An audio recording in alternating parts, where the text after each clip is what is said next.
Ici, il y aura tous les athlètes qui souhaitent venir s'entraîner dans une piscine de 50 mètres, donc qui est l'équivalent de la piscine qu'ils trouveront à la Défense Arena, là où il y aura la piscine pour les de compétition, pour venir s'entraîner ici pendant toute la période où ils seront à Paris. Et c'est vrai donc pour les épreuves de natation en piscine, mais aussi pour le triathlon, pour la nage en eau libre qui aura lieu dans la Seine.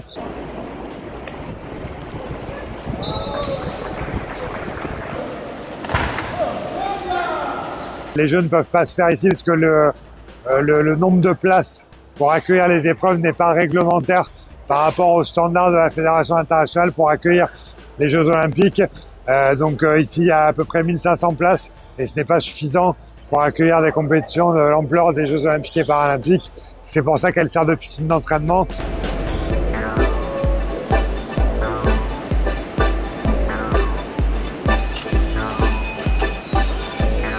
Évidemment, en premier lieu, le toit que vous voyez qui est à moitié ouvert aujourd'hui, qui peut s'ouvrir complètement ou se refermer complètement et qui a été complètement changé. L'ancienne toiture, l'ancienne charpente a été réutilisée pour faire tous les espaces boisés que vous voyez tout autour de la piscine.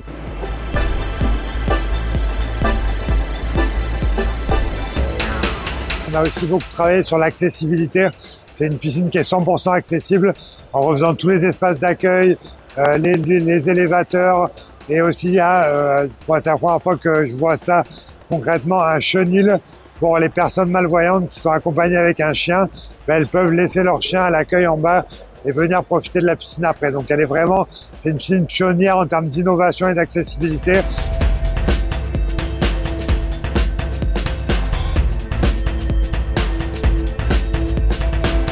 On a aussi changé tous les systèmes d'éclairage qui font qu'elle peut accueillir des compétitions internationales maintenant et qu'elle consomme aussi beaucoup moins d'énergie, 40% au niveau d'électricité.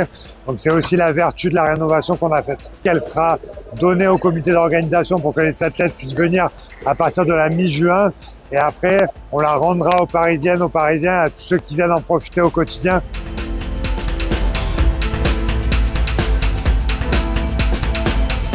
C'est une piscine qui a servi de piscine olympique pour les Jeux de 1924, donc il y a 100 ans. Évidemment, il y a le célèbre Johnny Weissmuller qui a été médaillé dans cette piscine, qui est devenu Tarzan après. Et c'est une piscine historique parce que en 1924, elle a accueilli pour la première fois les épreuves de natation en milieu clos, dans une piscine fermée. Donc c'est une ancienne piscine, mais dont on a profité des Jeux de Paris 2024, et c'est ce qui fait le lien.